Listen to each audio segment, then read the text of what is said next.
सिद्धांत सरस्वती विजयते गौरीय गोष्ठीपति वंदे गुरुपदद्वन्द्वं भक्तबिंदसमन्वितं श्रीचैतन्य प्रभुं वंदे नित्यानंद सहोदितं श्रीनंदनंदनं वंदे राधिका चरणोदयं गोपीजनसमायुक्तं बिन्दावनं मनोहरम् वाञ्छाकल्पतरुश्च कृपासिन्धुभ्यश्च पतितानं पावनेभ्यो वैष्णवेभ्यो नमो नमः। मूकं करोति वाचालं पङ्गुं लङ्घयितगिरिं यत्कृपातमहं वन्दे परमानन्दमाधवम्। बिन्दावै तुलसीदेव वै पिया वै केशवस्य च कृष्णभक्तिपदे देवी सत्त्ववत्त्वयि नमो नमः। नारायण नमस्कृत्य नरं चैव नरोत्तमं देवीं सरस्वतीं व्यासं ततो जयो मुदीरये। संकीर्तने कृष्ण कथोपदेशे गौरीयपत्रस्य प्रकाशने च सदानुरक्तो गुरुभक्तियुक्तो भक्तिप्रमोदाक्ष जगोद्वरुन् ध्येयं सदा परिभवग्नमभिष्टदोहं तीर्थास्पदं शिवविरञ्चनु तं शरण्यं भीत्तात्तिहं पुनुतपाल्भवाद्दिपोतं वन्दे महापुरुषते चरणारविन्दं यत्पादपल्लवनखचन्दमनिच्छटाय विस्फुरजित किमपि गववधू स्वदर्श पूर्णानुरागरससागर सारमूर्ति साराधिकामयि कदा कृपां करोसि। श्रीकृष्ण चैतन्य प्रभु नित्यानंद श्री अद्वैत गदाधर शिवसदि गौरभक्तबिंद श्रीकृष्ण चैतन्य प्रभु नित्यानंद श्री अद्वैत गदाधर शिवसदि गौरभक्तबिंद। हरे कृष्ण कृष्ण कृष्ण हरे हरे हरे राम राम राम हरे। आजानुलम्बितभुजौ कनकावदातु संकीर्तनैकवितरो कमलायताक्षो विश्वाम्बरो द्विजवरो जुगधर्मपालो वन्दे जगत्प्रियकरो करुणावतारो। हरे कृष्ण कृष्ण कृष्ण हरे हरे हरे राम राम राम हरे। नमामि गंगे तव पादपङ्कजं सुरासुरैर्वन्दितो दिव्यरूपं भुक्तिं च मुक्तिं च ददासि नित्यं भावानुरूपेण सदा नरानं। गंगातरङ्गरमणीयजटाकलापं गौरी निरन्तरविभूषि तवामभागं नारायणो प्रियमनङ्गमदापहारं वाराणसीपुरपति भजवीशनाथं। वागीशजुष्वदने लक्ष्मीर्यस्य च वक्षसि यस्यास्ति हृदयसंवित् त्वं नृसिंहमहं भजे। हरे कृष्ण कृष्ण कृष्ण हरे हरे हरे राम राम राम हरे। यस्यास्ति भक्तिर्भगवती अकिंचना सर्वगुणैः सत्त्वसमासतेश्वर हरौ अभक्तस्य कुतो महद्गुण मनोरथेन असतो धवतो वै यस्यास्ति भक्तिर्भगवती अकिंचना सर्वगुणैः सत्त्वसमासतेश्वर हरौ अभक्तस्य कुतो महद्गुण मनोरथेन असतो धवतो वै। गौड़ीय गोष्ठीपति श्री शिला भक्ति सिद्धांत सरस्वती गोस्वामी प्रभुपाद परमहंस जगद्गुरु জানিয়েছেন শ্রীমন মহাপ্রভুর অপ্রাকৃত শিক্ষার মাধ্যমে আমরা যে শিক্ষা পেয়েছি তার মধ্যে কখনোই আমরা দেখিনি মহাপ্রভুর ক্ষত্রনীতি, শূদ্রনীতি, যবন নীতি এগুলো আমরা দেখতে পাই না। বরঞ্চ আমরা দেখেছি সরলতা, তার মধ্যে যেই ভজে সেই বড়, অভক্তহীন সার, কৃষ্ণ ভজনে নাহি জাতকুলাদি বিচার, যেই ভজে সেই বড়, অভক্তহীন সার, এই বিচারে আমরা দেখতে পেয়েছি। গৌড়ীয় গোষ্ঠীপতি শ্রী শিল ভক্তি সিদ্ধান্ত সরস্বতী গোস্বামী প্রভুপাদ পরমহংস জগদ্গুরু জানিয়েছেন শ্রীমন মহাপ্রভু যে শিক্ষা দিয়েছেন আমাদের অপ্রাকৃত, তার মধ্যে আমরা কোনো এই ধরনের ক্ষত্রনীতি, বৈশ্যনীতি, শূদ্রনীতি, যবননীতি এরকম কোনো বিভাগ আমরা দেখতে পাই না। বরঞ্চ আমরা দেখেছি যেই ভজে সেই বড়, অভক্তহীন সার, কৃষ্ণ ভজনে নাহি জাতকুলাদি বিচার, সরলতার অপর নাম বৈষ্ণবতা। পরমহংস গুরু বৈষ্ণবগণ সকলেই সরল, তাদের সেবকগণও সেবক সূত্রে তারা সবাই সরল, তাদের মধ্যে কুটিলতা কোনো স্থান পায় না। আমরাও শ্রীমন মহাপ্রভুর এই আদর্শকে অনুসরণ করে মহাপ্রভু যেটা ঋষিনীতি, যেটা সর্বোচ্চ ঋষিনীতিকে অবলম্বন করে আমাদের শিক্ষা দিয়েছেন, আমরাও সেইরূপভাবে শ্রীমদ্ ভাগবতী মহাপুরাণের যে অপ্রাকৃত শিক্ষা, সেই শিক্ষার অনুসরণে মহাপ্রভুর আদর্শকে স্থাপন করব, এটি আমাদের ইচ্ছা। সরলতার অপর নাম হচ্ছে বৈষ্ণবতা। সরল হইলে গোড়ার শিক্ষা বুঝিয়া লইবে। একটা কথার মধ্যে আমাকে শাসন করে দিয়েছেন, এই একটা শব্দের মধ্যে লুকিয়ে রয়েছে, এই কথাটার মধ্যে সরল হইলে গোড়ার শিক্ষা বুঝিয়া লইবে। সরল না হলে পরে গৌরাঙ্গের শিক্ষা যতই ইন্টেলেকচুয়াল হোক, যতই বিদ্যা অর্জন করুক, তারা কেউই গৌরাঙ্গের শিক্ষা অনুভব করতে পারবেন না। গৌরাঙ্গের শিক্ষাকে তারা কোনোদিনই অনুসরণ করতে পারবেন না, নিজের জীবনে পালন করতে পারবেন না, অনুভব করতে পারবেন না, কারণ তারা সরল নন। তারা সরল নয় বলে তারা কখনোই গৌরাঙ্গ মহাপ্রভুর শিক্ষাকে কিছু মুখস্থ করতে পারেন, কিন্তু অনুভবের মধ্যে আনতে পারবেন না, আর প্রচারও করতে পারবেন কোনো রকমভাবে। নামাচার্য হরিদাস ঠাকুর, তাকে ভগবান ইচ্ছা করে যবন বংশে আবির্ভাব করিয়ে আমাদেরকে প্রমাণ দিলেন, জাত কুলাদি সকল নিরর্থক বুঝাইতে জন্মাইলেন হরিদাসে যবন কুলেতে। তাকে গৌরাঙ্গ মহাপ্রভু যত গণ ছিলেন তাদের মধ্যে সর্বশ্রেষ্ঠ সম্মান তাকেই দেওয়া হয়েছিল, সর্বশ্রেষ্ঠ সম্মান তাকে দেওয়া হয়েছিল। তিনি হচ্ছেন নামাচার্য, নামির থেকে নাম বড়, এর ওপরে আর কোনো রকমভাবে উপাধি হতে পারে না। শ্রীল অদ্বৈত গোসাই তিনিও পর্যন্ত সমাজের কোনো তোয়াক্কা করেন নাই।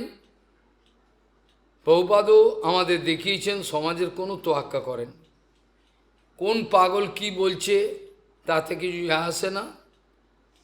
আমাদের অদ্বৈত গোসাই এ কথা বলেছিলেন যখন পিতৃশ্রাদ্ধের পাত্রটা হরিদাস ঠাকুরকে দেওয়া হয়েছিল, তখন সমাজে বিরাট আন্দোলন সৃষ্টি হয়েছিল। এ আবার কি হলো, এটা তো ভালো কথা নয়। তখন আন্দোলন এত শুরু হয়েছিল, তথাপি অদ্বৈত গোসাই কোনো পাত্তা দেননি, কিছুই মনে করেন। বরঞ্চ হরিদাস ঠাকুর প্রার্থনা করেছিলেন, এটা করা তো ঠিক নয়, ব্রাহ্মণ থাকতে আমি জবন হয়ে এগুলো সাধ্যপাত্র গ্রহণ করব, এটা তো নিয়ম নয়, এটা তো লোকে সহ্য করবে না। না, অদ্বৈত গোসাই বলছেন, আমি সেই আচরণ করব যা শাস্ত্রতে লেখা রয়েছে, সেই আচরিব যেই শাস্ত্র মতে কয় তুমি খাইলে কোটি ব্রাহ্মণ ভোজন হয়। আমি সেই আচরণ করব যা শাস্ত্রে আছে, আমি শাস্ত্রের বাইরের কোনো আচরণ করব না। তুমি যদি খাদ্যপাত্র গ্রহণ করো, তাহলে কোটি ব্রাহ্মণ একদিকে থাকবে আর একদিকে তুমি থাকবে, আমি সেটা জানি, কাজে আমি কাউকে ভয় করি না। এইভাবে সরলতাকে তিনি প্রদর্শন করেছিলেন হরিদাস ঠাকুর। হরিদাস ঠাকুর অদ্বৈত গোসাই আমাদের দেখিয়েছিলেন। নারদজি মহারাজ তার পূর্বজন্মের, এটা সাধন সিদ্ধ নারদজি যে ঘটনাটা প্রদর্শন করেছেন, তার মধ্যেও আমরা সরলতা দেখি। কুটিলতা থাকরা মানে হলো অন্নবিলাস, এই ঘুরে ফিরে একই কথা। কুটিলতা আছে মানে আমাদের অন্নবিলাস আছে, অন্নবিলাস থাকলে আমাদের ভয় আছে, এগুলো সব ঘুরে ফিরে আছে। ছোট্ট ছেলেটা সাধু সঙ্গেতে এত অদ্ভুত অনুভব করে ফেললো, এটা কল্পনা করা যায়। সাধু কৃপা, যেটা বহুবাদ বলেছেন যে আমাদের যদি চারিপাশে রক্ষাকর্তা না থাকে, তাহলে আমাদের পারিপার্শ্বিক পরিবেশ বিরুদ্ধ রূপ ধারণ করে, ভয়ঙ্কর রূপ ধারণ করে আমাদের আক্রমণ করবার জন্য উদ্যত হবে। রক্ষাকর্তা কাকে বলছেন? রক্ষাকর্তা বলা হচ্ছে সাধুগুরু বৈষ্ণবের হরিকথাকে প্রবচন, তাদের আচরণ, তাদের সান্নিধ্য, এগুলোই হচ্ছে আমার রক্ষাকর্তা। আমার রক্ষাকর্তা পিতা মাতা ভাই বন্ধু কেউ হতে পারে না, এ কথা বারবার বলা হলেও আমার হৃদয়তে প্রবিষ্ট হচ্ছে না। এগুলো বারবার আলোচনা করা হলেও এগুলো আমার হৃদয়কে স্পর্শ করছে না। এটা দুর্দৈব, আমার কিছু করার নেই। সেই ছোট্ট ছেলেটা ওই অল্প বয়সে সাধুগণের সঙ্গ পেয়ে, চাতুর্মাস্য কালের মধ্যে সাধুসঙ্গ পেয়ে তার এমন ভেতরের অনুভব হলো যে তার মা যখন চলে গেল জগৎ থেকে, মা যখন সাপে কামড়ে যখন চলে গেল, যে কথাটার জন্য এটা উত্থাপন, তখন এই বাচ্চা ছেলেটা কি করে বলল, তার মাথায় এটা কি করে এলো? এটা তো কোনো দামড়া ছেলেরও মাথায় আসে না, বাচ্চা ছেলেরও মাথায় এসে গেল কি করে? সে কী করে বলল, যাক ভালোই হয়েছে, একমাত্র মাই আমার বন্ধনের কারণ ছিল হরিভজনে, আজ ভালোই হলো, চলে গেছে না, আর আমার আটকাবার কেউ নেই। এই বুদ্ধি কী করে হয় একটা ছোট্ট বাচ্চা? কিভাবে হয়? এগুলো সাধন সিদ্ধ নারদ, এই ঘটনা আমাদের নারদজি মহারাজ জানিয়ে আমাদের জানাচ্ছেন একমাত্র সাধুসঙ্গের প্রভাব। কিন্তু বাস্তবিক পক্ষে আমরা সাধুসঙ্গ করি কি না করি, সেটা আমাদের ভেতরে আমরাই জানি। অন্তর থেকে আমি জানি যে আমি সাধুসঙ্গ সত্যিকারে করি কি না করি। যে সাধুসঙ্গ করবে তার অন্য কোনো সঙ্গ থাকতে পারে না, অন্য কোনো সঙ্গ থাকতে পারে না। অন্য সমস্ত সঙ্গ থাকছে, তার কারণ আমার সৎসঙ্গ হচ্ছে না, সৎসঙ্গ আমার হচ্ছে না। সৎসঙ্গ হলে প্রভুপাদ এ কটা বারবার বলতেন, সৎসঙ্গ মানে হলো অসৎসঙ্গ পরিত্যাগ। অসৎসঙ্গ পরিত্যাগ না করলে নিরবচ্ছিন্ন সৎসঙ্গ হবার কোনো সম্ভাবনা নাই। আর নিরবচ্ছিন্ন সৎসঙ্গ যদি নাই হয়, তাহলে ও লাভ নেই।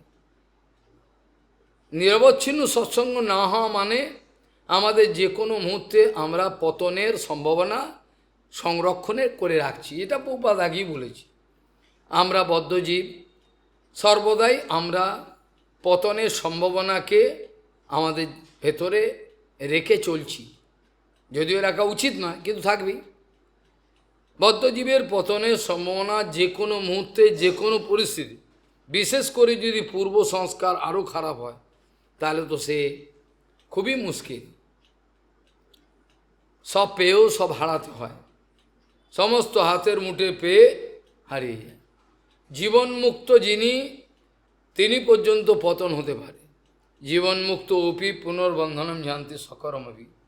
যদি কর্মফল খারাপ হয়, তারও কিন্তু পরিস্থিতি খারাপ হয়ে যাবে, কিচ্ছু করার নেই। দু রকমের শ্রদ্ধার কথা আমরা শ্রবণ করে থাকি। একটা হচ্ছে লৌকিকী শ্রদ্ধা, আর একটা হলো শাস্ত্রীয় শ্রদ্ধা। লৌকিকী শ্রদ্ধা আর শাস্ত্রীয় শ্রদ্ধার মধ্যে পার্থক্য এই, যিনি লৌকিকী শ্রদ্ধা কিছু আয়ত্ত করেছেন, তিনি ঠাকুমাকে দেখেছেন, হয়তো বাবা, হয়তো কোনো সাধুকে কোনো জায়গায় দেখে ফেলেছেন, এই করে তার লৌকিকী শ্রদ্ধার উদয়, অর্থাৎ তার অনুকরণে নাতি তুলসী গাছে জল দিচ্ছে, পরিক্রমা করছে, এখনও সে সেরকম বোঝে না। এই লৌকিক শ্রদ্ধার পরেতে যদি বাস্তবিক সাধুসঙ্গ না হয়, তাহলে লৌকিক শ্রদ্ধা ওই পর্যন্তই থাকবে, আর তার অধঃপতনও যে কোনো মুহূর্তে হতে পারে। কারণ লৌকিক শ্রদ্ধার পরেতে সাধুসঙ্গ না হলে সেই শ্রদ্ধার দৃঢ়তা স্থাপন করা সম্ভব হবে না, দৃঢ়তা ওই কাঁচা রয়ে যাবে। আর শাস্ত্রীয় শ্রদ্ধার মানে হলো সাধুগুরু বৈষ্ণব যে শাস্ত্রের কথা বলেন নিজের আচরণ মুখে, সেই সব শাস্ত্রীয় কথাতে তার সুদৃঢ় বিশ্বাস, তিনি জেনে গেছেন এই যা বলছেন এইটি ঠিক, এর বাইরে আমার কোনো বাপ 14 পুরুষ বললে আমি গ্রহণ করব না, এইটাই ঠিক। যেমন শ্রী বামন গোস্বীমা বাচ্চা বয়সে যখন গৌরধামের পরিক্রমার জন্য পিসিমার সঙ্গে এলেন, তারপর বাড়ি যাবেন। বাড়ি যাবি না কিরে, বাড়ি যেতে হবে তো, যাবেন। কী সুন্দর! তার কারণ ওই যে বাচ্চা ওই দুটো দিনের মধ্যে যে সৎসঙ্গ পেল, বুঝে গেছে, ও বুঝে গেছে এর ভাইরে আর কিছু নেই, ওকে আর নেওয়া গেল না। বাবা মা এসেও নিতে পারল না। কেশব গোস্বামীনাথ তখন বিনোদা ছিলেন, কায়দা করে ওকে সরিয়ে দিলেন, দিয়ে কায়দা করে বাঁচিয়ে দিলেন। এইভাবে সাধুগুরু বৈষ্ণবের দয়াটাকে মনে হয় নিষ্ঠুর। যখন সাধুগুরু দয়া দেখায়, কঠোর কথা বলে তার মায়াকে, তখন মনে হয় নিষ্ঠুর, এদের দয়া মায়া কিছু নেই। প্রভুপাদ বলতেন আমাদের যে হৃদয়ের অবস্থা, পূর্বের কথায় পরে ফিরে আসছি, প্রভুপাদ বলছেন এই বদ্ধজীবগুলোর যা অবস্থা, ভজন করতে আসে হৃদয়ে, সেগুলো তাদের হৃদয়ে ডিনামাইট চার্জ করতে হবে। প্রস্তর লেপ, পাথর লেপ যেটাকে বলে, বিশ্বনাথ চক্রবর্তী লিখেছেন, ধুলি লেপ লিখেছেন। প্রথম ধুলি লেপ ভালো, একটু ফুঁফু দিল, একটু সরিয়ে দিল, চলে যাবে, ধুলি লেপ হলো। তারপর কর্দম লেপ, কাদা ফাদা দিয়ে একটু লেপ হলো, কর্দম লেপ। তারপর মৃত্তিকা বা প্রস্তর লেপ হতে পারে। তারপরে শেষে বলছেন বজ্রলেপ। আমাদের হৃদয়টা হচ্ছে এরকম বজ্রলেপ হয়ে গেছে, এতই অসৎসঙ্গ পূর্বে হয়ে গেছে, কিছুতেই ওগুলো ভুলতে পারছি, ঘুরে ফিরে ওই চলে আসছে, এতই অসৎসঙ্গ হচ্ছে। আমরা এটা ভক্তিবিনোদ ঠাকুরের কীর্তনে শুনেছি, পূর্ব ইতিহাস ভুলিনু সকন সেবা সুখ মেয়ে মনে। আর সেটা হলে তো ভক্তিবিনোদ ঠাকুর এটা বলছেন, পূর্ব ইতিহাস ভুলিনু সকন সেবা সুখ প্রেম। আর সেবা সুখ পেলে তো, সেবার যে সুখটা অনাবিল একটা আনন্দ পেলে তো, না পেলে কপাল খারাপ, না পেলে কি হবে, কিচ্ছু করার নেই। সেই জন্য যতক্ষণ সেবাসুখ হরিকথা কীর্তনের অনাবিল এক, যাদের জীবনে এরম হয় তারাই জানেন। হরিকথা কীর্তন হওয়ার সঙ্গে সঙ্গে মনে হয় যেন প্রাণ এখন আমার, এখন আমি খাবো ডোকে ডোকে, যা গুরুবর্গ বলে প্রত্যেকটা কানে। আমি একথা কোনোদিন শুনি নাই। প্রভুপাদ বন্দনা করছেন আর আমরা আমাদের চালিয়ে যাচ্ছি মায়ার জগতের কাজ, এটা আমি বাপের সঙ্গে শুনি নাই। কেশব গোস্বামী কোনোদিন শুনি নাই। এখন নতুন এসব হয়েছে, নতুন ভক্তি, নবপ্রক্রিয়া ভক্তির, এগুলো সব। এটাতে অবমাননা হয়, গুরুবর্গের যে নাম হচ্ছে, প্রত্যেক পদে পদে অপরাধ হয়। এই ছাগলগুলো সেগুলো বোঝে না, প্রতি পদে পদে এই নামটা হচ্ছে, আমি উদাসীন, এই যে নামটা বলছেন প্রত্যেকটা নাম, প্রত্যেকটা সশ্রদ্ধ অনুভব থাকলে তো, অনুভব থাকলে তো কোথা থেকে পাবে, কোথা থেকে পাবে? অনুভব থাকলে হয়, নাহলে এগুলো মাথায় ঢোকে না। যে কিভাবে আমি অপরাধগুলোকে ডেকে আনছি। এক কথা বলা হলো, প্রভুপাদের একটা কথার এক বিন্দু এদিক ওদিক হওয়ার কোনো সম্ভাবনা নেই, করলেই মুশকিল। যেটা বলা হলো এই পর্যন্ত রাখবে, এর পরে কোনো হাত দেবে না, এইটা একদম হাত দেওয়া যাবে না, এইটি থাক। একটা জিনিস নিয়ে ঘন্টার পর ঘন্টা আমি যদি অপচয় করে দিই, লাভ কি? এরপরে হাত দেবে না, এই পর্যন্ত থাকবে, এটা সেকশন ভিউ, এরপরে অন্য। তারপর ঘেঁটে দিয়ে আমি কিরম করলাম, মধ্যেখানে নদী বইছে, এদিকে লোক, কী করে হয়? এটা হতে পারে? লোকে তো পাগল বলল, তার মানে এটা উপেক্ষা, অবজ্ঞা। এগুলোকে ওরা কিছু মনে করেন, আমি একটা মানুষই না, আমাকে কেউ মানবে, এটা কোনো কথা না। কিন্তু প্রশ্ন হলো যে কি হচ্ছে, এটা বুঝতে পারছি, অনুভবের মধ্যে আসছে না, এটা অনুভবের মধ্যে আসছে না, কিছু করার থাকছে না, কি করা যায়? যার জন্য ভজনে অগ্রগতি তো দূরের কথা, আরও একটা এমন একটা অবস্থা হচ্ছে যে স্রোত আটকে গেছে একটা জায়গায়। আমরা গুরুবর্গের কথা বললে ডোঁকে ডোঁকে পান করতাম, যেন আরও যদি কত অনেক কান পেত একসঙ্গে শুনতাম, আর প্রত্যেকটা কথা যেন মনে থাকে, এরকমভাবে একটা আগ্রহ। হরি কথা মানে আনন্দ, উৎসব। প্রবাদ বলছেন এদের হৃদয়ে প্রস্তরলেপ রয়েছে বা বজ্রলেপ রয়েছে, এগুলোকে ডিনামাইট চার্জ করো, করে এগুলোকে ভাঙো, চুরচার করো, পূর্বের যা ছিল এবার নতুন করে বিল্ড আপ করো। পূর্বে সব লাথি মেরে ফেলে দাও, পূর্বে সব ফেলে দাও লাথি মেরে, নতুন করে বিল্ড আপ করো, জীবন নতুন করে করো, তা নাহলে হবে না। পূর্ব ইতিহাস ভুলিনু সকল, সেবা সুখ পেয়ে মনে। যতক্ষণ পর্যন্ত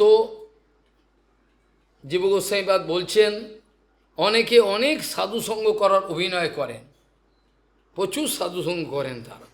এদিকে সাধুসঙ্গ করছেন, কিছু ছোটোখাটো ভাণ্ডারা দিয়ে দিলেন, কিছু দান করে দিলেন, সবই করছেন।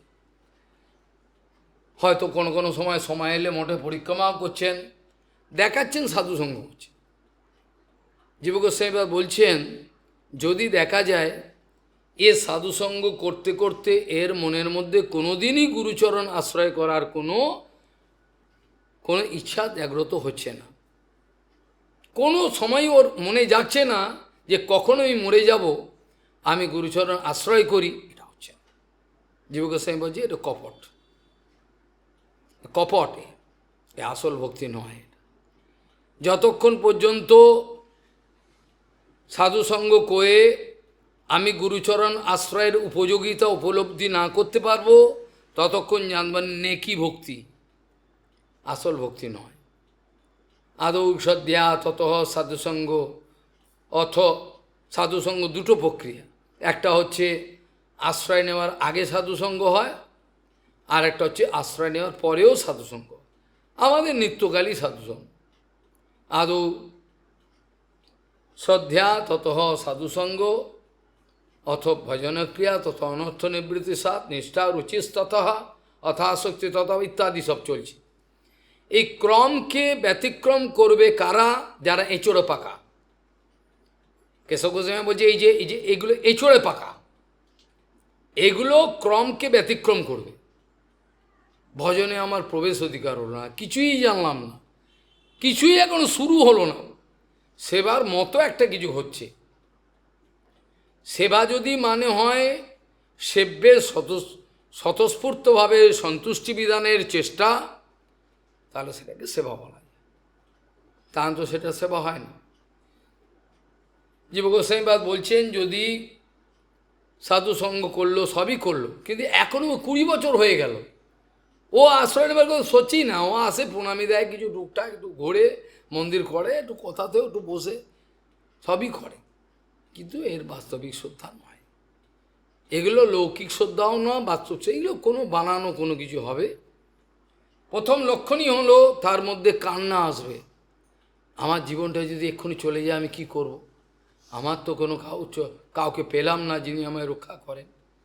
এই হাহাকার ভিতরে যতক্ষণ না আসবে ততক্ষণ ল্যাজ নাড়বে আর খেজুর খাবে, কাটবে রালি, ল্যাজ নাড়বে আর খেজুর খাবে, কিচ্ছু লাভ হবে না। শাস্ত্রীয় শ্রদ্ধার মানে হলো সাধুগুরু বৈষ্ণব বাক্যেই সুদৃঢ় বিশ্বাস। আমার যে যত বড় পণ্ডিত আমার কাছে আসুক, আমাকে উপদেশ করুক, তার কোনো কথা আমি গ্রহণ করব না, আমি গ্রহণ করব না। সে কে হয় আমার, সে আমায় কি দিতে পারে, তার কথা আমি গ্রহণ করব কি করে? আমি তো গ্রহণ করব সেই ব্যক্তি যিনি আমাকে 100 ভাগের মধ্যে 100 ভাগ মঙ্গলের প্রতিশ্রুতি দিতে পারে লিখিতভাবে। কিন্তু আমি নিলে হয়, আমি না নিলে কে দেবে? আমি যদি নাই চাই তাহলে আমাকে দেওয়ার তোকে কে দেবে? আমি চাই না। আমার মঙ্গল হোক না হোক আপনার কি, ঠিকই তো তাই। আপনার কি, আমার মঙ্গল আমি বুঝে নেবো, আপনার কি, ঠিকই তো। আমার কি, আমার তো খেয়ে দেয়ে কাজ নেই, আমার খেয়ে দেয়ে কোনো কাজ নেই, বসে বসে আমি এগুলো আমি করে যাচ্ছি। এইভাবে শাস্ত্রীয় শ্রদ্ধা মানে হলো সাধুগুরু বৈষ্ণব যে শাস্ত্রের বচন বলেন তাতে সুদৃঢ় বিশ্বাস প্রত্যয়, এটা বলছেন এইটা।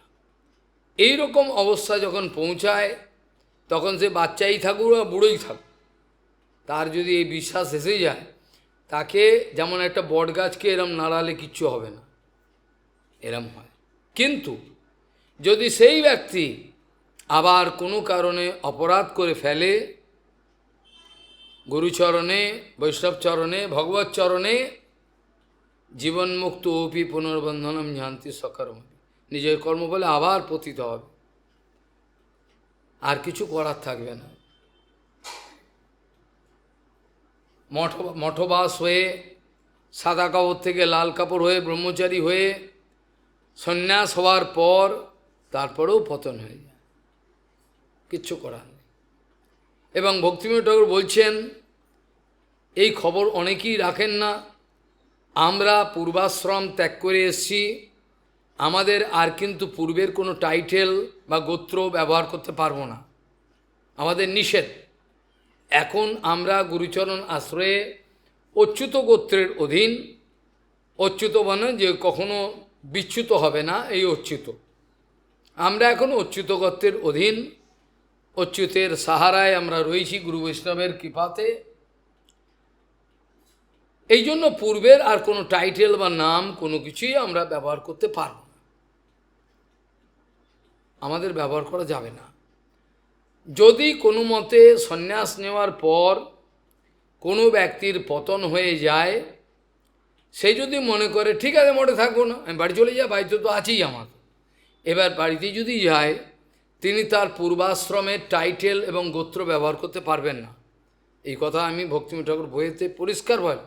কেউ কচু শাক, শুয়ারে সেনে কচু, বান্দরে সেনে কলা, একটা লোকও দেখি না, অনুভবের একটা লোক পাওয়া যায় যে অনুভব করেছে। ইন্টেলেকচুয়াল অনেকে হতে পারে, কিন্তু অনুভবের জায়গায় সব ফাঁকা। পূর্বাশ্রমের কোনো টাইটেল বা গোত্র কোনো কিছুই ব্যবহার করতে পারবে না, সে এখন কিন্তু পতিত। আবার সে ভজন করতে করতে যদি সে অবস্থায় যায়, আত্মনিবেদন, দৈন্যে, ঘুচাও, জঞ্জাল, সেই সময় সে উঠতে পারে। তখন সে কোনো গোত্র না থাকলেও হয়তো এমনও হতে পারে পরমাংশ হয়ে গেল, হতেও পারে, বলা যায় না, অনুতাপ এলো, সেটা আলাদা। এইগুলো সব ব্যবস্থা শ্রী চৈতন্য মহাপ্রভুর লীলাতে আমরা দেখতে পাই। তিনি কোনোদিন এ ক্ষত্রিয়, এ বৈশ্য, এ যবন এরকম বলেন নাই। অকাতরে তিনি কিন্তু সবাইকে কৃপা করেছেন, করার চেষ্টা করেছেন। কিন্তু একটা ব্যাপারে খেয়াল রেখেছেন, কার মধ্যে জটিলতা আছে, সরলতা আছে। সরলতা থাকলে প্রভু অত্যন্ত আনন্দ পেতেন। আর বল্লভ ভট্টের মতো যদি জটিলতা হতো তিনি অসন্তুষ্ট হতেন, কিছু বলতেন, কেন ওর মধ্যে প্রতিষ্ঠার বাসনা আছে, নিজেকে জানাতে চাইছে আমি এই বড়। দৈন্যে আসলে আর নিজেকে জানাবার ইচ্ছা হয় না, লজ্জা লাগে, কথা কার সঙ্গে কথা বলবো, কি জানি আমি, কি আমার পরিচয়, এগুলো লজ্জা লাগে। নিজের যখন দৈন্য আশ্রয় করে তখন যে কি হয় এটা বক্তৃতা দিয়ে বোঝানো যায় না। এটা কিছু ভাষণ দিয়ে কাউকে বুঝিয়ে দিলাম এই দৈন্য হলে কি হয় এটা বুঝে নাও, মুখস্থ করে নাও, এরম নয়। দৈন্য হলে কি হয় এটা কেউ বলতে পারে। তখন শ্রী কৃষ্ণদাস কবিরাজ গোস্বামীর মতো অবস্থা হয়, তখন শ্রী রঘুনাথ দাস গোস্বাইয়ের মতো অবস্থা হয়, সনাতনের মতো অবস্থা, রূপের মতো। এই যে কি আনন্দময় জগৎ যেখানে দৈন্য প্রশ্রয় পায় হৃদয় থেকে, এটা কি অবস্থা। কৃষ্ণদাস কবিরাজ গোস্বামীর এক একটা বাক্য শুনলে গৌরাঙ্গ মহাপ্রভুর বক্ষ বিদীর্ণ হয়ে যায়। তিনি বারবার বলতেন, সনাতন তুমি দৈন্য সংবরণ করো, হরিদাস বিভিন্ন সময় তোমার দৈন্য আমার বক্ষ বিদীর্ণ হয়ে যায়, এই কথা বলো না। সেখানে কৃষ্ণদাস কবিরাজ গোস্বামী এটা অন্তর থেকে লিখেছেন, কোনো বানিয়ে লিখেছেন না, আমার দৈন্যটা দেখো লোকে কত বড় আমি বাঁদর হয়েছি। দৈন্যটা হৃদয় থেকে এসেছিল, তাই তিনি লিখেছিলেন, জগাই মাদাই হইতে মুইষে পাপিষ্ট, পুইষের কীট হইতে মুইষে লঘিষ্ঠ, মোর নাম যেই লয় তার পুণ্যক্ষয়, মোর নাম যেই শুনে তার পাপ হয়, এমন নিঘৃণ্য মোরে কে বা কৃপা করে, এক নিত্যানন্দ বিনু জগৎ। নিত্যানন্দ মানে বৈষ্ণবরাও নিত্যানন্দের প্রতিনিধি, গুরু। ভগবত দর্শনের কোনো সম্ভাবনা পূর্বে একটা লক্ষণ দেখলে বোঝা যায়, কোনো ছেলে তার লক্ষণ দেখলে বোঝা যায় এ ভজন করবে, এই লক্ষণগুলো দেখলে বোঝা যায়। লক্ষণ বিপরীত দেখলেই তখন বক্ষ বিদীর্ণ হয়, তখন বোঝা যায় কী করে সামলাবো থাকে, আর চিন্তা চলে আসে। খাওয়া দাওয়া থাকা তো এটা আমাদের বড় কথা নয়, আমাদের খাওয়া দাওয়া থাকাটাই বড় কথা নয়। যেখানে স্বরূপ গোসাইকে দ্বিতীয় স্বরূপ বলা হয় গৌরাঙ্গে, তিনি যতক্ষণ পর্যন্ত আমার ক্রিয়াকর্ম, আমার হরিকথা লেখা কোনোটাই যদি অনুমোদন না করেন, যত জগতের লোক আমাকে মালা দিক আমার কিচ্ছু হবে না। আমি ঠকাতে পারি লোককে, আমি ঠকাতে পারি জগৎ জুড়ে, আমাকে মালা দিতে পারে, তাই তো হচ্ছে জগতে। কি হচ্ছে প্রমাণ করুন, আপনারা প্রমাণ করুন কি হচ্ছে, কোথায় কে কি বলছে প্রমাণ করুন। এই তো লোক ঠকা, ওরা জগতের লোক তাদের মালা দিতে পারে, মহাচার্য যুগাচার্য, হ্যাঁ এগুলো সব বলতে পারে, কিন্তু তার আসল আখেরে লাভটা কি হলো, নেট বেনিফিটটা তার জীবনে কী হলো। হয়তো কেউ মালা দিচ্ছে, আর তোমার মালাটা নিয়ে আমার কী হবে, কী হবে তোমার মালা, আমি তো মালা চাই না, এ বস ওখানে হরিকথা শোন, বস মালা, বস বিরক্ত করবি না, মালা দিয়ে কী করবো, হরিকথার মালা যদি তোদের দিতে পারি তাহলে আমার লাভ, লাভ কি আমার, বক্তৃতা দিতে বসেছি নাকি এখানে। সেই জন্য আশ্চর্য দৈন্য প্রকাশ করেছেন রঘুনাথ দাস গোস্বামী, সনাতন, রঘু গোস্বামী পাদ, কৃষ্ণদাস কবিরাজ গোস্বামী, এদের এক একটা কথা শুনলে কি করে বললেন, বৈগুণ্য কীট কলিত পৈশন্য ব্রণ পীড়িত দৈনার নবে নিমগ্নহম শ্রী চৈতন্য বৈষ্ণব বৈদ্যমাস, কি করে বলছে, এটা কি বানানো কথা। আমাকে বিগুণ মানে যত দুর্গুণ, দুর্গুণের পোকাগুলো, দুর্গুণের যে পোকাগুলো আমার ভেতরে আছে, আমার এই রিয়েল সেলফ আমাকে ঝাঁঝরা করে দিয়েছে। যেমন বই অনেক দিন থাকলে উই পোকা গিয়ে বইটাকে ঝাঁঝরা করে দেয়, বই আর পড়া যায় না। কৃষ্ণদাস কবিরা বলছে এই আমার যে অন্তঃকরণ ঝাঁঝরা করে দিয়েছে, বৈগুণ্য কীট করে। আর পাশবিক যে গুণাবলী যেগুলো আছে, পাশবিক চরিত্র, পৈষণ্য কীট করে। প্রথমে একটা বলছে ব্রণ হয়েছে, আমার ব্রণ হয়েছে, যেমন ব্রণ হয় কুৎসিত দেখতে হয়ে যায়, বৈগুণ্য কীটকলিত পৈশূন্য ব্রণপীড়িত। পাশবিক গুণাবলীর যে গুণ, যেগুলো ফোঁড়া আমার মুখে, দেখুন আপনারা সব। আমি দৈন্যার্ণবে ডুবে গেলাম, আমাকে বাঁচাবার আর কেউ নেই। শ্রী চৈতন্য মহাপ্রভু নামক যে বড় বৈদ্য, সেই বৈদ্য, তার আমি শরণ নিলাম, যিনি যে কোনো রোগকেই সারাতে পারেন। আমার আর কোনো গতি নাই। এই অনুভবটা যতক্ষণ না আসে, ততক্ষণ আমার আশ্রমে থাকা, মঠে থাকা, যেখানেই থাকা, এগুলোর মধ্যে কোনো সারবত্তা পাওয়া যায় না। ওই একটা খামখেয়ালি জীবন চলল, ভ্যাগাবন, না ঘরকা না ঘাটকা, না ঘরকা না ঘাটকা, দুটোর মধ্যে একটা হলো না, তা কী করে লাভটা হবে? ওই জন্য গুরু বৈষ্ণবের কখনোই ইচ্ছা নয় কোনো জীবাত্মাকে বঞ্চনা করা, কিন্তু ওরা নিজেরই বঞ্চনা হবে, ওকে বঞ্চনা হতে দিতে চাইছে না, কিন্তু ও নিজে বঞ্চিত হচ্ছে, কি করবে? তার ইচ্ছাই হলো বঞ্চিত হওয়া, বলা তো কিছু তো নেই, তাতে কি করা যাবে? যে শ্লোক দিয়ে শুরু করা হয়েছিল, সেই শ্লোকে কি বলা হলো? যে শ্লোক দিয়ে শুরু করা হয়েছিল, সেটা কি শ্লোক দিয়ে শুরু করা হয়েছিল? যস্যাস্তি ভক্তির ভগবতী অকিঞ্চনা সর্বগুণেশ তত্র সমাসতে সুরা। এত যে তীব্র কথাগুলো কি জন্য? এগুলোকে বলা অপারেশন, এগুলোকে বলা অপারেশন। একটা ডাকাতের হাতে, একটা চোরের হাতে, একটা গুন্ডার হাতে ছুরি থাকলে পরে সে কেটে মেরে সব নিয়ে নেবে, কিন্তু একটা বৈদ্যের হাতে যদি ছুরি থাকে, এটার কত মহিমা! এ তো আমার অন্তঃকরণ কেটে আমার সবগুলো ফেলে দিতে চাইছে, এটাকে তাকে হিংসা করছে মনে করি, বা তার দয়া নেই মনে করি, তো মূর্খ।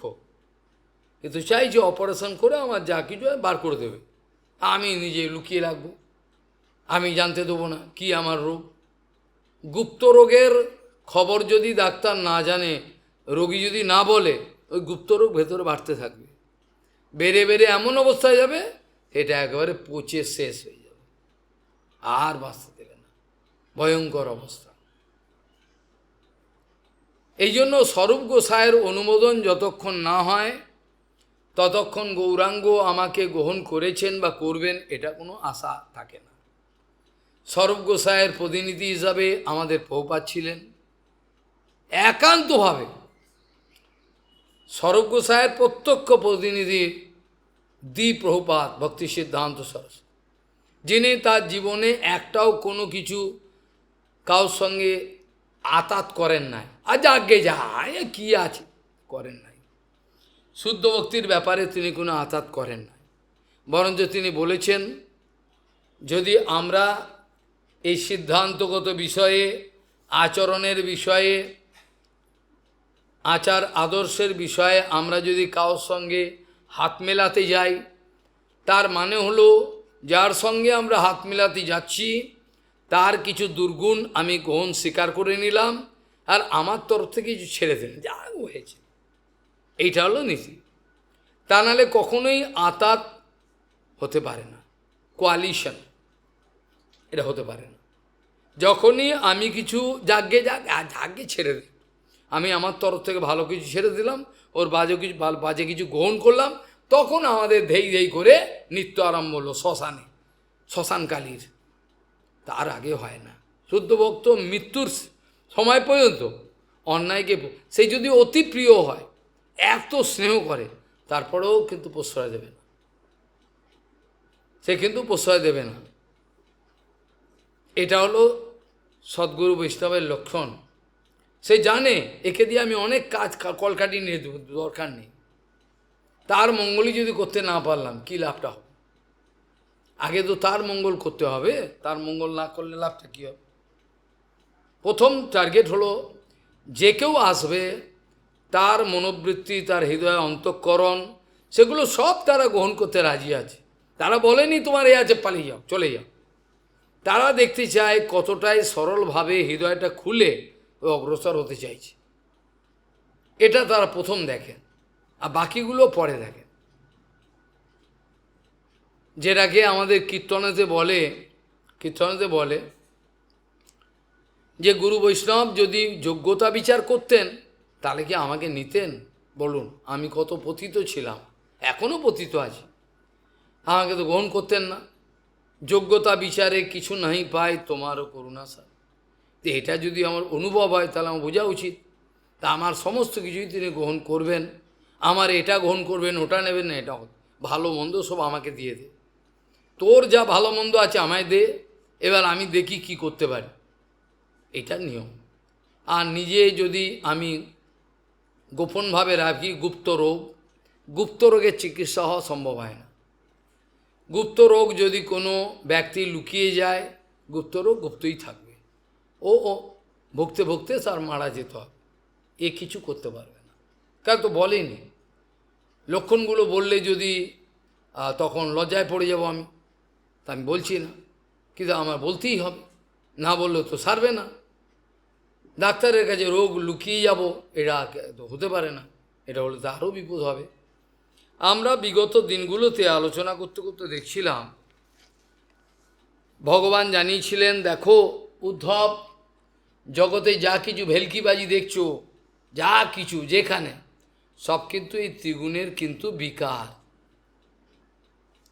ভালো মন্দ যা কিছু হচ্ছে জগতে সব ত্রিগুণের বিকারের ফলে হচ্ছে, আর সব কলকাঠি ভগবান করছে গোপনে।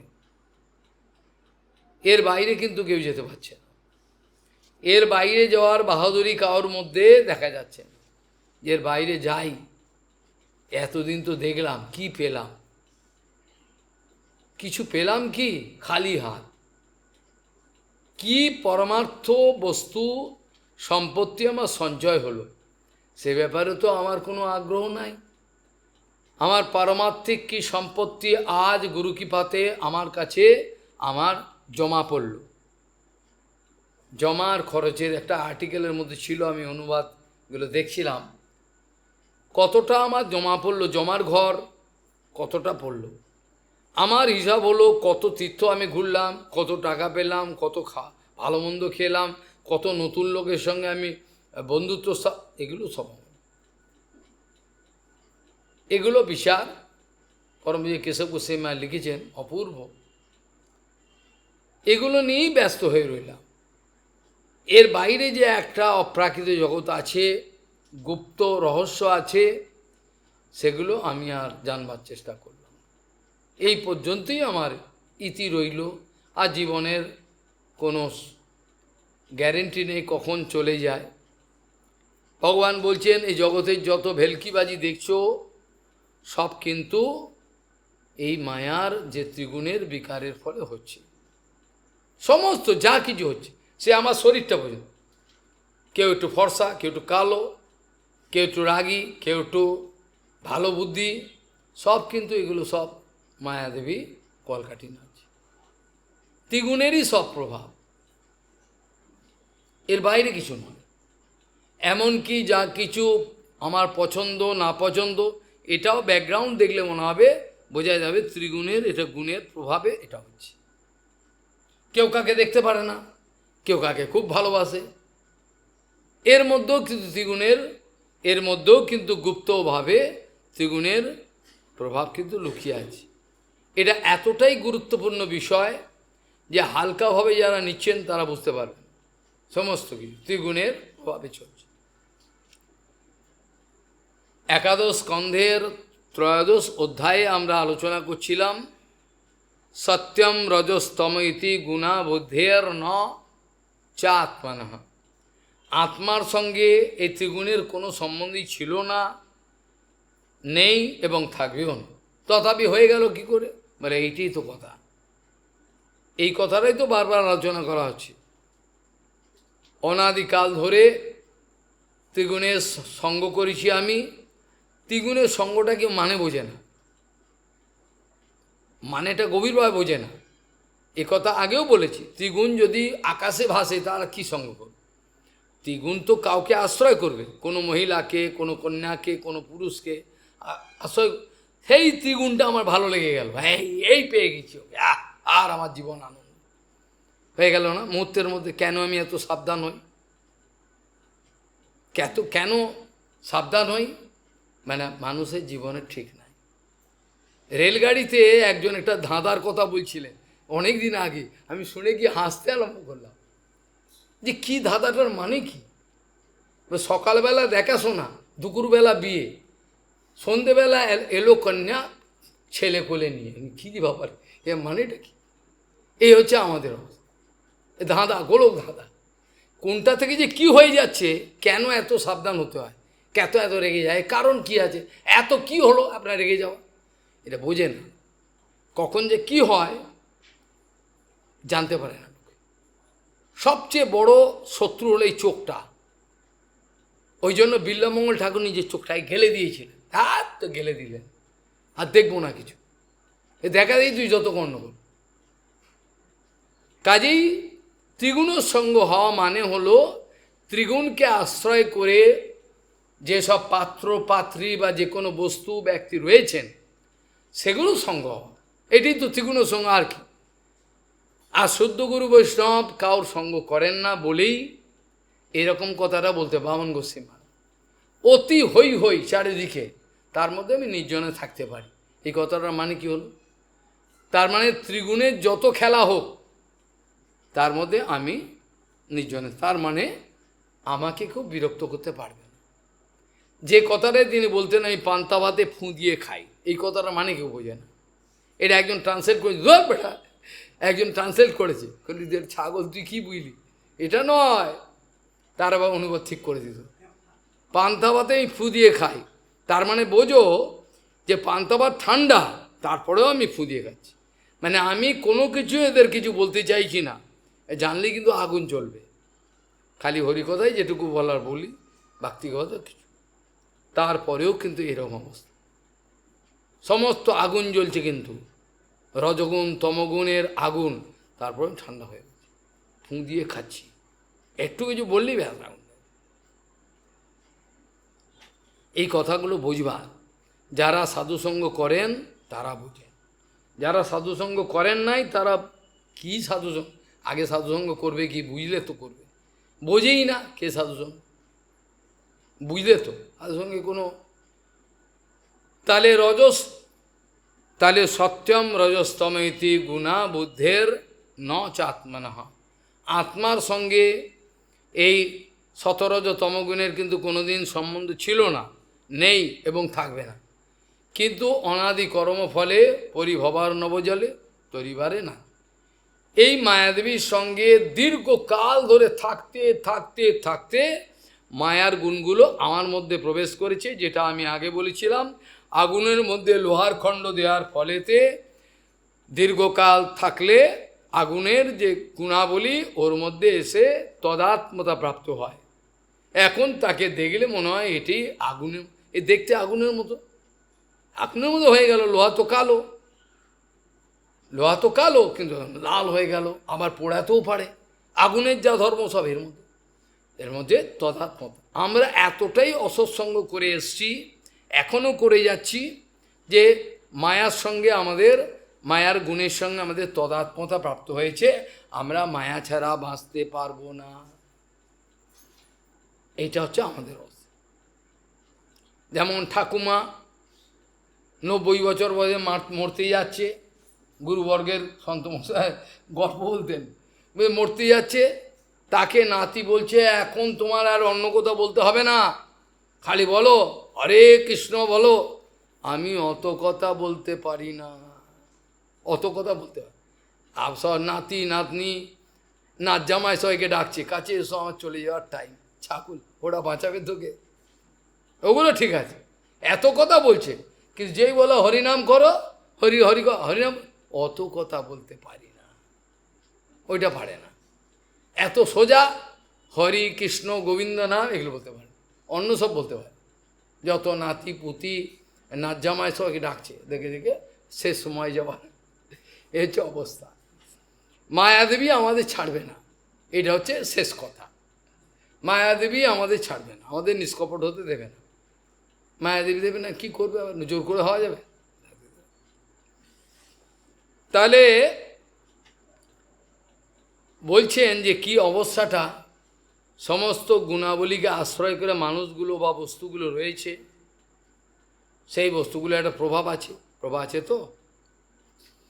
মদ্যপান করলে চোখ ঘুরবে, এটা স্বাভাবিক কথা। মদ্যপান বসে রয়েছে, চুপচাপ হতে পারে, ঠান্ডা হয়। মদ্যপান করা মানে তো মাথা ঘুরবে, চোখ ঘুরবে, এরকম করবে, ঘুরছে না, এটা ফালতু কথা। আমরা মদমাতাল হয়ে রয়েছি, এই মায়াদেবীর নেশা আমাদের দিয়েছেন, এই নেশাতে আমরা বিভোর হয়ে রয়েছি। আমাদের এখন চিন্তা চেতনা এত নিচে নেমে গেছে, যার পরে আর যাওয়ার কোন রাস্তা আছে জানা নেই। তার নাহলে করতে পারছি না। যেখানে গুরু বৈষ্ণব অপারেশন করতে চাইছে, করে সব ফেলে দিতে চাইছে, কি করবে? তাহলে বলছেন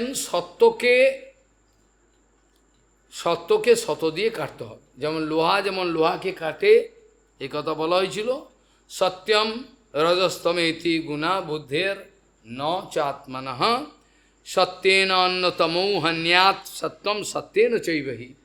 সত্যকে সত্য দিয়ে কাটো, লোহাকে লোহা দিয়ে কাটতে হয়, এটাই স্বাভাবিক।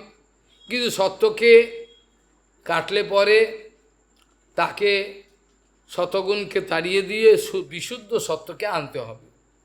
আর বিশুদ্ধ সত্য বাজারে পাওয়া যায় না। বিশুদ্ধ বাজারে আমি পেয়ে দেবো, ওটা হবে না, বাজারে পাওয়া যায় না। এমনি শতগুণ এই বাজারে পাওয়া যায়। এই সাত্ত্বিক গুণের চ্যাটার্জি বাবু খুব সাত্ত্বিক লোক, নিপেন বাবু খুব ভালো সাত্ত্বিক লোক, ওইগুলো পাওয়া যাবে। কিন্তু বিশুদ্ধ সাত্ত্বিক বাজারে পাওয়া যাবে না। নিপেন বাবু, হরেন বাবু, এদের কাছে নেই, এখানে পাওয়া যাবে না।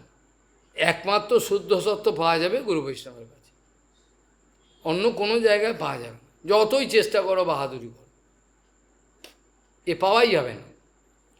তাহলে শুদ্ধ সত্য যদি প্রতিষ্ঠিত না হয়, শতগুণকে শতগুণ দিয়ে কেটে আর শতগুণ আমি রাখবো না, এখন আমাকে বিশুদ্ধ সত্যতে অধিষ্ঠিত হতে হবে। এখন বিশুদ্ধ সত্যতে অধিষ্ঠিত হতে হবে। এই সব শতগুণ রাখলে চলবে না। এইভাবে বলছেন, শতকে শত দিয়ে কাটবে। আর শতগুণ উদ্ধব যদি বৃদ্ধি হয়, তাহলে একটা সুবিধা আছে, শতগুণেতে অন্য সব ফালতু কিছু করবার ইচ্ছা থাকে না, মন অনেকটা সংযত হয়। যাদের শতগুণ আছে তারা দেখবেন এমনি হয়তো ভগবত ভজন হয়তো করলো না, কিন্তু শতগুণ যখন বৃদ্ধি হয় তখন কোনো বাজে ফালতু কাজ করতে ইচ্ছা করে না। শান্তিতে থাকবো, কী দরকার ঝামেলা, থাকতে হবে। শতগুণ বৃদ্ধি, ভগবান বলছেন শতগুণ বৃদ্ধি খুব ভালো।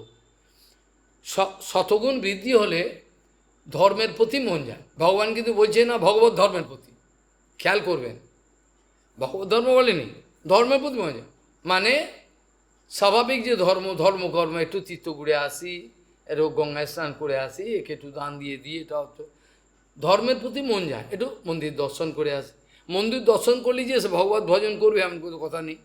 একটু আগেই বললাম না, একটা মারোয়ারি 20 বছর ধরে মন্দিরে আসেন, ডোনেশন দেন, কিছু চরণ সবই করেন, কিন্তু তার গুরুচরণ আশ্রয়ের কোনো উপযোগিতা সে অনুভব করেন নেই, বরঞ্চ কপটতা করেন। হ্যাঁ, ভগবানের কাছে বলবেন, রোজ শিখে ফেলেছেন, মুখস্থ করেছেন, পাপহম পাপস্কর্মানাম পাপস্ব পাপ সম্ভব, হ্যাঁ, ত্রাহি মাং পুণ্ডরিকাক্ষ সর্ব পাপ হর হরি। একটা সাধু লক্ষ্য খুঁজে, বেটা কপট বেটা, এর মধ্যে এইটা কিছুই নেই, ও বলছে ভগবান, সবাইকে শুনি, ও কোনো গুরুচরণ আর কিছু নেই, আর বলবে পাপ হম সর্বপাপ। তো ব্রহ্মচারী ডাকছে, ও পাপ, এদিকে আসুন। তো ভদ্রলোক রেগে গেছে, আমাকে পাপ বলছেন, আপনার ভদ্রতা নেই। আমি বলবো কি, আপনি তো নিজেই পরিচয় দিলেন, ভগবানের সামনে তো রোজই পরিচয় দেন, আপনি তো ভগবানের সামনে রোজই বলছেন পাপ হম পাপস্কর্মাণাম পাপস্য পাপ সম্ভব। তা আমি বললে দোষ, তার মানে আপনি মন থেকে বলছেন না, কপট। আরেক ব্যক্তি বলে, মহারাজ আপনাদের কত মহিনা, আপনারা ছেড়ে এসছেন সব কিছু। বলে সাধু বলছে যে আমরা ছেড়েছি না আপনি ছেড়েছেন। এই ছি এই কথা বলবেন না, আমি ঘরই ছাড়তে পারলাম না। দেখুন, আমরা তো সামান্য জিনিস ছেড়ে এসেছি, টাকা পয়সা, ঘর বাড়ি, পিতা মাতা, আপনি তো ভগবানকেই ছেড়ে দিয়েছেন, তা আপনি সবচেয়ে বড় ত্যাগী, আপনার মতো ত্যাগী তো আর নেই, আপনি তো ভগবানকেই ত্যাগ করে দিয়েছেন, তা এর চেয়ে বড় ত্যাগী আর কে হতে পারে? সবচেয়ে বড় থাকি আমি। ও কথা বলবেন না, কানে হাত দিচ্ছি, তাহলে শুনুন আগে আমি কি বলছি।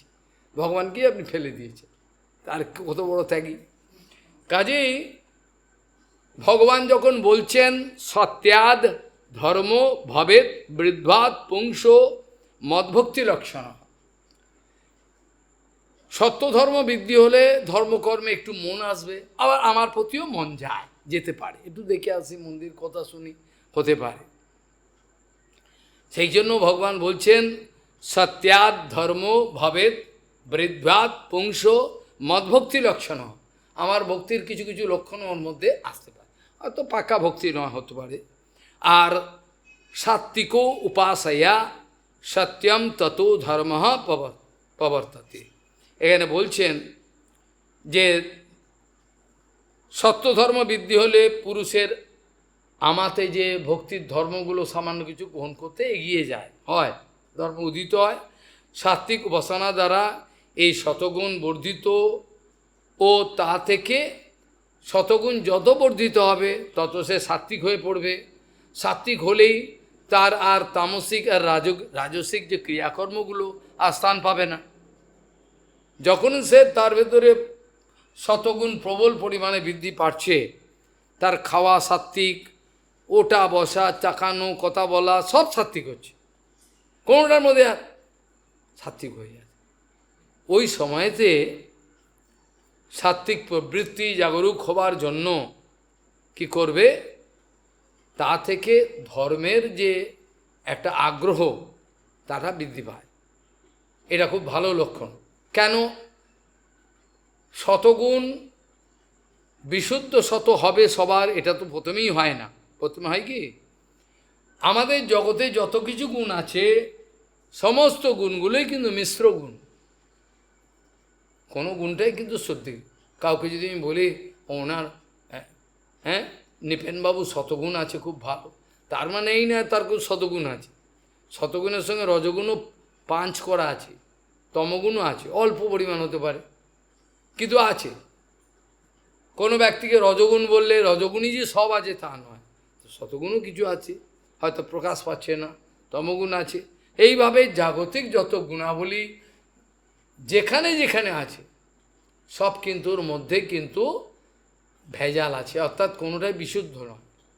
আর যখন শতগুণকে ফেলে দিয়ে শুদ্ধ শতভূমিকায় যাবে, সেই সময় হৃদি সাত্ত্বিক গুণে ভরপুর, যেটা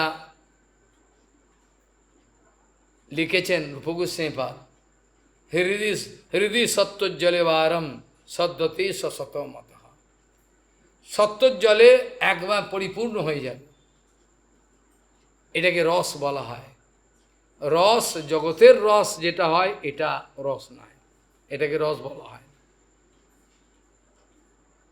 যখন সমস্ত গিরিকে ক্রস করে, সমস্ত গিরিকে জগতিক যত গুণ অতিক্রম করে যখন হৃদি সত্যজ্জলে বারম পরিপূর্ণরূপে উদ্ভাসিত হবে, সেই সময়ে হৃদয়েতে একটা চমৎকার আস্বাদন হবে।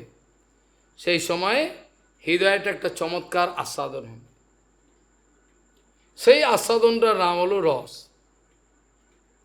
ব্যতীত ভাবনাবর্ত যশ চমৎকার ও ভারভূ হৃদি সত্যজ্জলে বারম সদ্যতে রস। আমার যে চিন্তা ভাবনার যে এরিয়াটা, আমার জড় ইন্টেলেক্ট, সেইটা আমাকে ট্রান্সেন্ড করতে দেবে না, আমাকে এই মায়ার এরিয়াটা কাটিয়ে উপরে উঠতে দেবে না, ওই এরিয়ার মধ্যে রাখবে আমাকে। এর বাইরে আমাকে, আমার তো ক্ষমতাই নেই, সেই চিৎবল আমি গুরুদেবের থেকে লাভ করি নাই, তাহলে কে বলটা দেবে? আমি আমার নিজের গায়ের জোরে তো, এটা তো আর এক্সারসাইজ না মাসেলগুলোকে বড় করব, হবে না। ওই জন্য বলছেন ব্যতীত ভাবনা বর্তন, তোমার যে জড় অবস্থায় যে ভাবনা চিন্তার যে পথটা, যে আমরা গ্লাক্সি হয়ে বলি, ছায়াপথ বলি না, গ্লাক্সি হয়ে বলি, এরকম আমাদের ভাবনা চিন্তার যে পথ আছে, এই পথের বাহাদুরি কিছু দূর পর্যন্ত, তারপর ক্ষীণ হয়ে ব্যাক করে আসবে, ওই সংসারেই চলে আসবে, অতিক্রম করতে পারবে না। ওই জন্য ব্যতীত ভাবনা বত্ম যশ চমৎকার ভারবু, একটা হৃদয় সত্যজ্জলে বারম, হৃদয় যখন শুদ্ধ সত্য ভাবে একেবারে পরিপূর্ণ হয়ে যাবে, তখন যে কি একটা আনন্দ, কোথা থেকে আনন্দ কেউ জানে না। তখন একটা রসের আস্বাদন হয়, আনন্দ, ওটাকে রূপ গোস্বামী ওটাকে রস বলে। যে রস এখন আমরা পাচ্ছি খাওয়া দাওয়াতে, দেখাতে, চলাতে, ওগুলো রস না, ওগুলো জড়রস, এগুলো আমাকে মেরে ফেলবে। যেমন সন্ত গোস্বামী বলতেন যে এত রস ওদের হয়েছে, চিঠে গুড়ে পিঁপড়ে গিয়ে ওখানে পড়েছে, বলতা মধু ওই উঠে পাকা পাকা জড়িয়ে গিয়ে ওইখানেই পড়ে হলো। এত রস হয়েছে, ওই রসেতেই মরে থাকবে, ওইখানেই পিণ্ডি চটকে পড়ে থাকবে। তিনি বলতেন সন্ত গোস্বামী যে যখন একটা পদ্মমধু একটা পাত্রেতে রাখা হবে, আপনি রাখুন, দিনের বেলা রাখুন, দেখুন কোথা থেকে যে কাউকে হু করে চলে আসবে। কিন্তু বাস্তব কথা হলো ওই পাত্রের চারিদিকে ঘুরবে, আবার গায়েও বসবে, কিন্তু ওরা তো জানে না যে এর মধ্যে একটা দেওয়ালের একটা পর্দা আছে। আমি এরম এরম জিভটা করলে কি হয়, মধু পর্যন্ত যাবে না তো, এইটি বোঝে না মধু পর্যন্ত যাবে কি করে, মধ্যখানে গ্লাসের বল। সেরকম আমরা যতই পাকামো করি, রসে টুটুম্বু রাগানুগা রোপানুগো করি, হ্যাঁ, এগুলো ছাগলের বুদ্ধি, কিচ্ছু হবে না, ওই পর্যন্ত যেতে পারবে না। কি করে যাবে, ও তো মায়াদেবীর পর্দা আছে, ওকে যেতেই দেবে না, বাইরে যেতে, ওই পর্যন্ত থাকবে। কাজে আমাদের যে ভাবনা চিন্তার যে পথ আছে, সেই পথের সীমা যেখানে শেষ, সেটাকে ছিন্ন বিচ্ছিন্ন করে দিয়ে তারপরে হৃদয় যখন সত্যর জলে একদম পরিপূর্ণ হয়ে যাবে, হৃদয়ে কোনো তমগুণের কোনো অন্ধকার বলে কিচ্ছু নাই, সেই সময়তে হৃদয়েতে একটা আনন্দ আস্বাদন হবে, এটাকে রস বলে। আর যখন রস বলছে তখন নিশ্চয়ই ভগবানের একটা ব্যাপার আছেই, রস কার সঙ্গে, কোনো একটা পার্সনিফাইড একটা ফর্ম চাই তো, এর মধ্যে আছে। কাজেই এখানে বলছেন ভালোই হবে সত্যধর্ম বাড়লে। আর ধর্ম রজস্তম হান্যাত, যদি শতগুণ উদ্ধব, যদি শতগুণ বৃদ্ধি পেতে থাকে, তাহলে স্বাভাবিকভাবেই রজগুণ আর তমগুণকে মারা যাবে। ধর্ম রজস্তম হান্যাত সত্যবৃদ্ধি রণুত্তমহা আশো নশ্যতি তৎমূল হি অধর্ম উভয়তে হতে। এতে কি হয়, সত্যবৃদ্ধি জানিত সর্বোত্তম ধর্ম রজতমকে নাশ করবেই করবে। শতগুণ চরম অবস্থা আছে, অথচ তার মধ্যে রজগুণে ভর্তি, এটা হয় কি, হয় না। এই জন্য সত্যবৃদ্ধি জানিত সর্বোত্তম সেই ধর্মই রজোত্তম নাশ করে দেবে। আর অধর্মের মূল যে রজ আর তম, যখনই নাশ হবে তখন অধর্ম নাশ হয়ে যাবে। যখন রজতম নাশ হয়ে গেল, তখন আর অধর্ম কাকে আশ্রয় করবে? অধর্মটা করবে তো রজতমকে আশ্রয় করে করবে, এই কথাই তো ভগবান বলছেন। রজতমকে আশ্রয় না করলে করলে কি? অর্জুন যখন জিজ্ঞাসা করছেন যে আমার কোনো ইচ্ছা নেই, বা কোনো ব্যক্তির কোনো ইচ্ছা নেই কেউ পাপকর্ম করবে, কিন্তু জোর করে করতে বাধ্য, কে করায়? অনিচ্ছন্ন পিপারসে বলাদীপ নিয়ে যেত, এ করতে চাইছে না, কিন্তু কে যেন ঘাড় ধরে করাচ্ছে। কি করে হয়, কে করায়? ভগবান বলছেন কাম এইষ, ক্রোধ এইষ, রজগুণ সমুদ্ভব, মহাসন মহাপাপনা বিদ্যুনমেনম বৈরম। এই তোমার শত্রু, রজতম থেকে কাম ক্রোধ, এই তোমার সর্বনাশ করে দিবে। তুমি বাইরে শত্রু খুঁজছো। তা যে এখানে বলছেন শিগগিরই, যেমন শতগুণ বৃদ্ধি হতে হতে চরম অবস্থায় গেল, উদাহরণ দিচ্ছেন ভগবান। যেমন একটা জঙ্গলেতে, পুরো একটা জঙ্গল এরিয়া, জঙ্গলটা হয়তো 20 কিলোমিটার নিয়ে জঙ্গলটা, 20 কিলোমিটার নিয়ে জঙ্গলটা, সেখানে শুষ্ক একেবারে বাতাস বইছে, ঘর্ষণে ঘর্ষণে দাবানল জ্বলে গেল, যেটা হলো ওইখানে লস অ্যাঞ্জেলেসে আগুন জ্বলে গেল। ওটা স্যাবোটেজ কি ওরাই জানে। কেউ বলছে এটা দাবানল লেগেছে, কেউ বলছে ইচ্ছা করে করেছে, যা হোক তাদের ব্যাপার। তার কিন্তু একটা এরিয়াতে যদি কোনো জঙ্গল থাকে, যদি দাবানল জ্বলে এবং বায়ু যদি প্রবল বেগে চলে, তাহলে কারোর ক্ষমতা নেই আটকাতে পারবে, দাবানল জ্বলবে। ভগবান বলছেন ঠিক আছে দাবানল জ্বলছে, কিন্তু দাবানল কতক্ষণ জ্বলবে? যতক্ষণ তার জ্বালানি পাবে। শুকনো পাতা, শুকনো কাঠ জ্বলতে জ্বলতে যখন শেষ হয়ে গেল, তখন বনটাকে, পুরো বনটাকে জ্বালিয়ে দিল, আর আগুনটাও নিভে গেল। বুঝে গেল? পুরো বনটাকে জ্বালিয়ে দিল আর জ্বলে গেল। আর কোথায় যাবে? আর তো কিছু নেই, কি জ্বালাবে? তখন নিভে গেল। এইভাবে তার যে অধর্মের যে মূলগুলো, রজতম, এটা এমনি পুড়ে ছাই হয়ে যাবে, থাকবে না তো। তদ্গত মূল হন্তি, রূপ গোস্বামীপাদ লিখেছেন। এটা আপনি আপনি সব শেষ হয়ে যাবে ভগবান নাম নিতে নিতে, ভগবত গুরু বৈষ্ণব সেবা করতে, এইভাবে তার সব কিছু সমাধান হবে। অর্জুনকে বলছেন এই তোমার শত্রু রজতম গুণ থেকেই এটার উৎপত্তি হয়। কাম এইস, ক্রোধ এইস, রজগুণ সমদ্ভব। এই সর্বনাশের তোমার মূল করছে, তুমি কিন্তু জানতে পারছো না। ভগবান বলছে দেখো, আজ থেকে তুমি যদি এক কাজ করো, আমি প্রতিজ্ঞা করলাম যা কিছু আমি করব সব, আমি জানি আমার মধ্যে শতগুণ পুরোপুরি নেই, কিন্তু আজ থেকে আমি সব সাত্ত্বিক সেবা করব। মানেটাই বুঝলাম না কি বলতে চাইছেন। আমার মধ্যে এখনও শুদ্ধ সাত্ত্বিক আসেনি, হয়তো সাত্ত্বিক একটু বেড়েছে। তো ভগবান বলছেন তুমি এক যদি কাজ করো, সমস্ত সাত্ত্বিক বস্তু সেবা করতে থাকো, তোমার শতগুণ বেড়ে যাবে। সাত্ত্বিক বস্তু সেবা মানে সব সাত্ত্বিক, খাওয়া দাওয়া, চলা ফেরা, চান, যা কিছু সব সাত্ত্বিক করবে। যা গুরু বৈষ্ণব করে ওইরকম করো, সাত্ত্বিক, দেখে তাড়াতাড়ি হয়ে যাবে। এর ব্যাখ্যা কালকে ভগবানের ইচ্ছা দেখানো হবে। ভগবান এর মধ্যে বলছেন আগম, কি বলছেন? 10 রকম, 10টা ফিরিস্তি দিচ্ছেন, ফিরিস্তি লিস্ট 10টা। কি দেখো?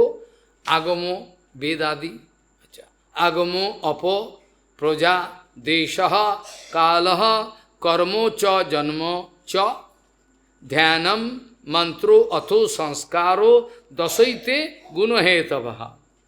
এগুলোই কিন্তু তোমার কিন্তু গুণের কারণ হয়ে দাঁড়া। তো এগুলো যদি তুমি কাজ করো, সমস্ত তুমি ব্যবস্থা করো, সব সাত্ত্বিক করব।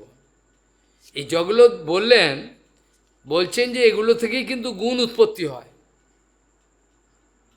এগুলো একটা একটা করে পুঙ্খানুপুঙ্খ ব্যাখ্যা করলে বোঝা যায়।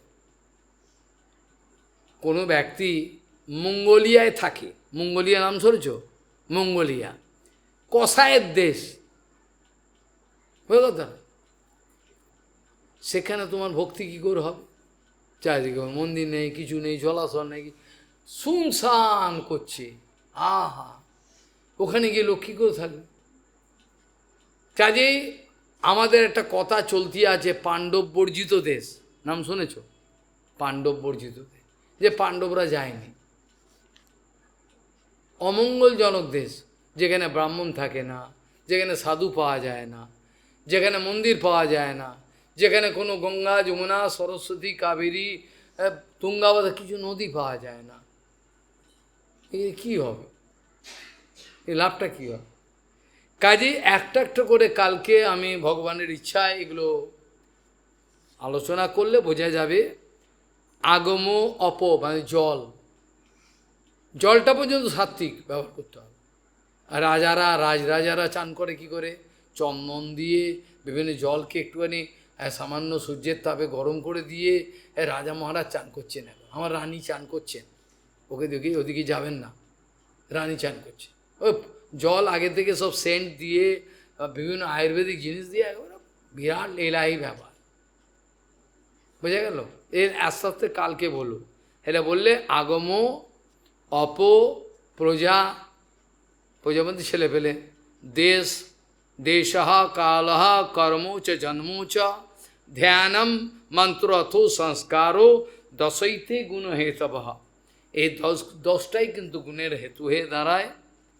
আর এগুলো যদি তুমি সব সাত্ত্বিক প্রতিজ্ঞা করে করতে পারো, তাহলে তুমি কিন্তু আর কোনো সমস্যায় তত্তৎ, ভগবান বলছেন পরের লাইনে, তত্তৎ সাত্ত্বিকমেব তত্তৎ সাত্ত্বিকমেবৈষাম তত্তৎ সাত্ত্বিকমেবৈষাম যজ্জদ বৃদ্ধা প্রচক্ষতে নিন্দন্তি তমসম তামসম তৎ তৎ রাজসম তদুপেক্ষিতম।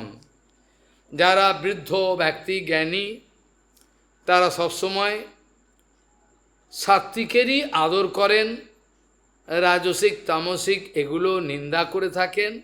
আর যদি সাত্ত্বিক রাজসিক এগুলো কোনোটাই বলছেন ধর্ম করবে না, অধর্ম করবে না, নিরপেক্ষ অবস্থায় কেউ থাকতে পারে, এটা অনেকে থাকেন।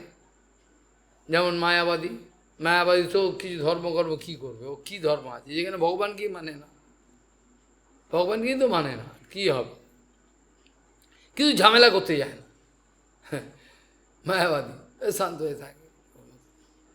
সেই জন্য তত্তৎ সাত্ত্বিকমেবৈষাম যজ্জদ বৃদ্ধা প্রচক্ষতে নিন্দন্তি তামসম তৎ রাজসম তদুপেক্ষিতম। এরা বলছেন এই গুণত্রয়ের মধ্যে বিজ্ঞজন তিনি কি করেন, যে যে গুণের প্রশংসা করেন, বিজ্ঞজন যে যে গুণের প্রশংসা করেন সেটাকেই সাত্ত্বিক বলেছেন। আর যাহারা যাহার নিন্দা করেন সেগুলোকে রাজসিক তামসিক ভেবে এগুলোকে এড়িয়ে চলবে, তত্তৎ এগুলোকে তামস। আর যেটা নিন্দাও করেন না, প্রশংসা করেন না, এটা থাকতে পারে, এরকম একটা ব্যালেন্স অবস্থা থাকে। রাজস আছে হয়তো সেরকম কোনো বাড়াবাড়ি কিছু না, কিছু করে না, ওর মতো রয়েছে, এগুলোকে তারা এড়িয়ে চলে, এগুলোর মধ্যে যায় না। এরা বলছেন যদি তুমি এই 10টা যে বিষয় আমি বললাম, এই 10টা বিষয়ের প্রতি যদি নজর রাখতে পারো, প্রত্যেকটা সাত্ত্বিক তুমি সেবা করতে থাকো, এই সব সাত্ত্বিক সেবা করতে করতে তোমার মধ্যে সাত্ত্বিক গুণের প্রাবল্য প্রকট পাবে, এবং পরে গুরু বৈষ্ণব আনুগত্য ভজন করতে করতে শুদ্ধ সাত্ত্বিক ভূমিকাও যেতে অসুবিধা হবে না, এটা যাওয়া যাবে।